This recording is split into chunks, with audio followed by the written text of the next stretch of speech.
Yada se papa se ugu social Adom TV Badwam na umre no wadaje se health tips no so waka ye ho facha ye mpa se ne edi kan no yes anti point homeopathic clinic wada romania de ebro free prostate scan and free female fertility scan no enso yade a ekoso nti yare bia hawadua woni point homeopathic clinic edi nkomo a obejo so 0244867068 0244867068 now on a endpoint homeopathic clinic endpoint or say the end to chronic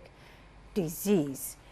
Mamenchia me lecturer Dr. Faustina Blankson wajebre shedog nyamisha me yesho prof ne abusiani nyina nso ho ye nyamisha papa on monitor all corners nyamisha onyo kese na akwisi obeye kese anopenso nyame Adom aboa ye adwada fefe fete se ye eno nyame gugu nsuo ewo miamia hudo bia na ho de nsuo na nto ye de bia ne nam ye ne de hu se nsuo toy na adwada fefe abai de Amen Scientific and Alternative Medical Hospital for aba anope ye ne Dr. Ochre Sheriff babidi enkomo na yahwe Amen ba ye nyenne omgusu awo system ne mo ni nyina no gina adwuma pa ene adwuma den apomoden a omode menti dog ya mo achen mejoso na bibia boko de Dr. Amin Bonsunso no ho ye de yes panye kwanche for the Amen Scientific Herbal and Alternative Medical Hospital no nyame Adom no ho ye e de nyame ase a doctor for ni a nurse for a omudi omudwuma wo ase bia etiapo wara wo ma anopai yen hwede yo me yaba enne no ye behwe bibi afa pelvic inflammatory disease ho de etwa ne ti aka no eye PID. Okay. Na ansa na meba PID so no se de onim se Amen de se de bia ye no no amanfo no apomuden ene ade eda yakoma so pomuden ho ahotopa ena eda yakoma so nti ye sha afi ase no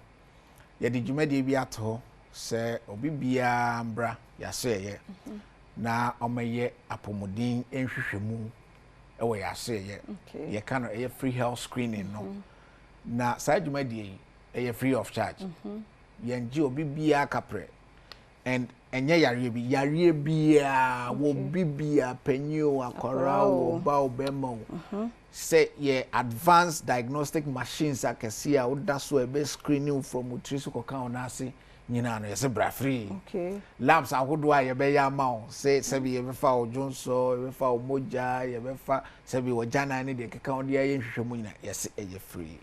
scans ahodo a ye be ya ma nyina no eno so e ye free nti obi bia mbomode jumadi no originally nanka ebe wiye ene 27 fee enso so Dr. Amin Bonsu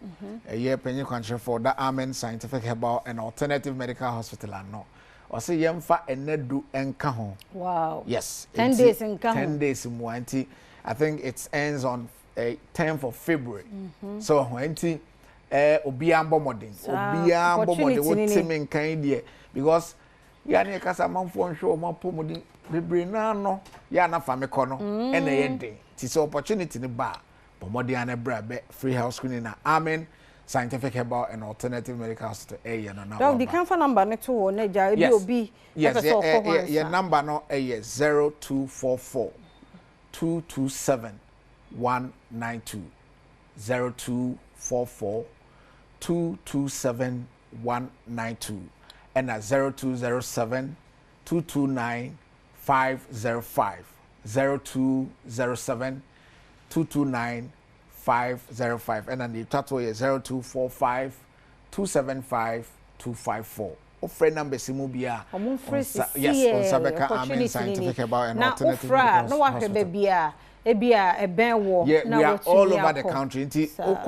The only sika obetia you be register no. So registration no pay. Utu we are finished. Sika bia no wa obetia biem. One free you know. One more ba Amen da kra dia mo card in there. O de o ba o do card no ba finish. Ti obi amomodin. Na free health screening no. Yes. Now ye by and a topic a pelvic inflammatory disease. Me ba yare ye nwanom ma na ohawi home. Na Obronibeka said it is a complicatory condition of an untreated sexually transmitted infection.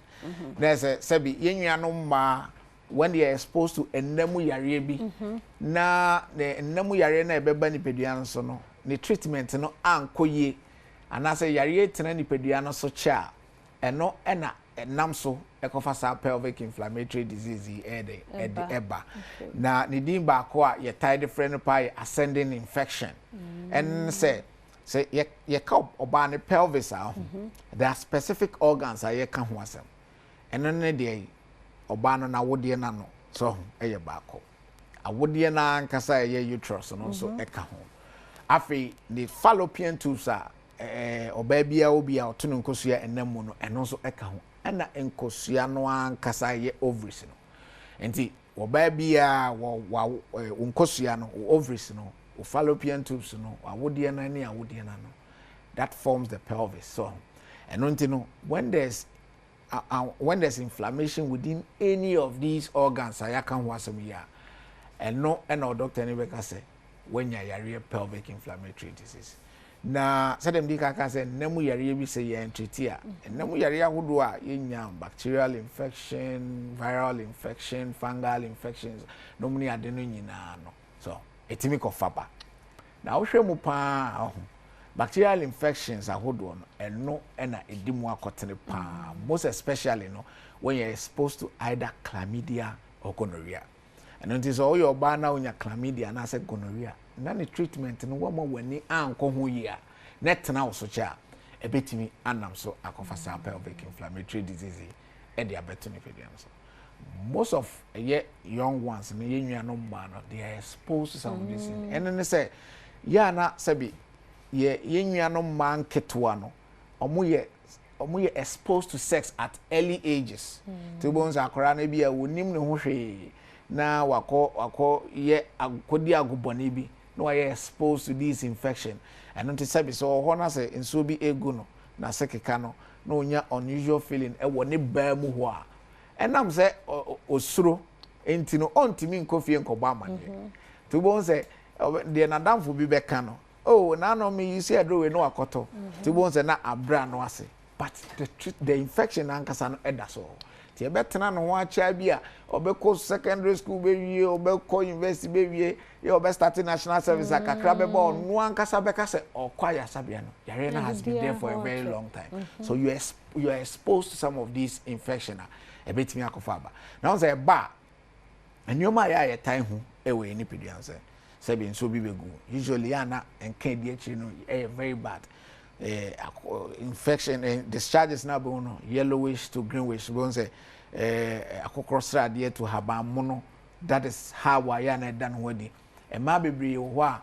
omuntwa abran so omotwa bra de kan occasional amenorrhea no yeah bosomi miensa bia na na fichi kwa babako onyin se onye hwe obu afemu ni nyina kora emba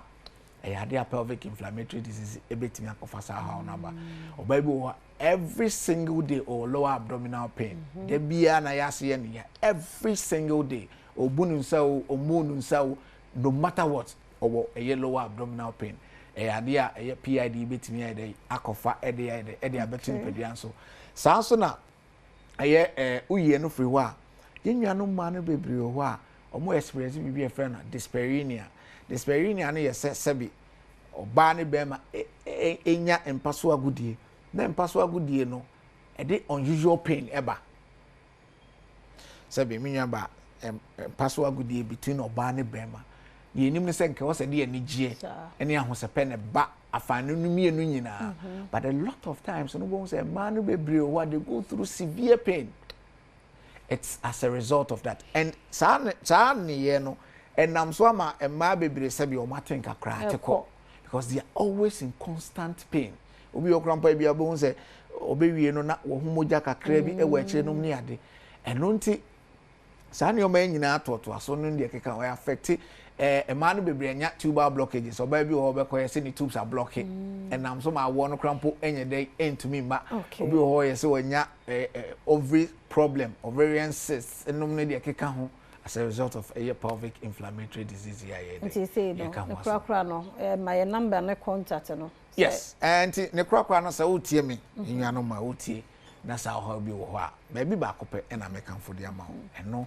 and the Amen Scientific Herbal and Alternative Medical Hospital. Any yari ahodo aka nyina wo de ba ya say ya said the odi kaka no mfie aduasa na akire ni and nyame nam ye so de apomuden wa hotopa abrega na. Okay, my number no. O man mu ha ye nkrabata na hyeta ba bia fiti wa ebesi nkra krodua mu ha. Nkran ye nkrabata na ye mienu domestic flat o ko train that no so no and alashibi klagon aka akra na odru eye ashama underbridge o ye numbers no eye 0244 227 192 0244 227 192 afenso so 0207 229 505 0207 229 505 and on your chat 0245 275 254